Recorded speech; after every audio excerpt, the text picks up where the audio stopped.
நண்பர்கள் அனைவருக்கும் வணக்கம். நான் நல்லபடியாக தான் கோயிலுக்கு போகிறேன், நிறைய பேருக்கு உதவி செய்கிறேன். ஆனால் எல்லாம் என் வீடு சிறப்பாக தான் வாசப்படி தான் இருக்குது, ஜாதகம் கட்டவும் நல்லா தான் இருக்குது.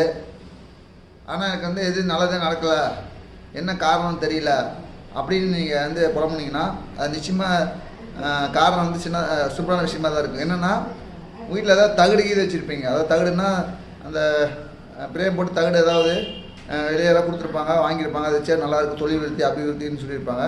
அப்படிப்பட்ட தகடு வைக்கிறதுனால என்ன ஆகுனா மிகப்பெரிய பாதிப்பு ஏற்படும். நல்லா போயிட்டு இருக்க தொழில் திடீர்னு முடங்கி போகிற காரணமே இந்த தகடு வைப்பதுனால தான். அந்த தகடு வீட்டில் இருந்துச்சுன்னா அதை எடுத்து ஆற்றுல போட்டுருங்க. எக்காரணம் கொண்டும் தகடு தாய்த்து இந்த இதெல்லாம் எந்தெல்லாம் நாங்கள் வீட்டில் வைக்கக்கூடாது. வச்சிங்கன்னாவே நெகட்டிவான அது எனர்ஜி தான் கொடுக்கும். அதனால் எக்காரணம் கொண்டும் தகடெல்லாம் வீட்டில் வைக்காதீங்க. அதை எடுத்த நல்ல மாற்றம் கிடைக்கும்.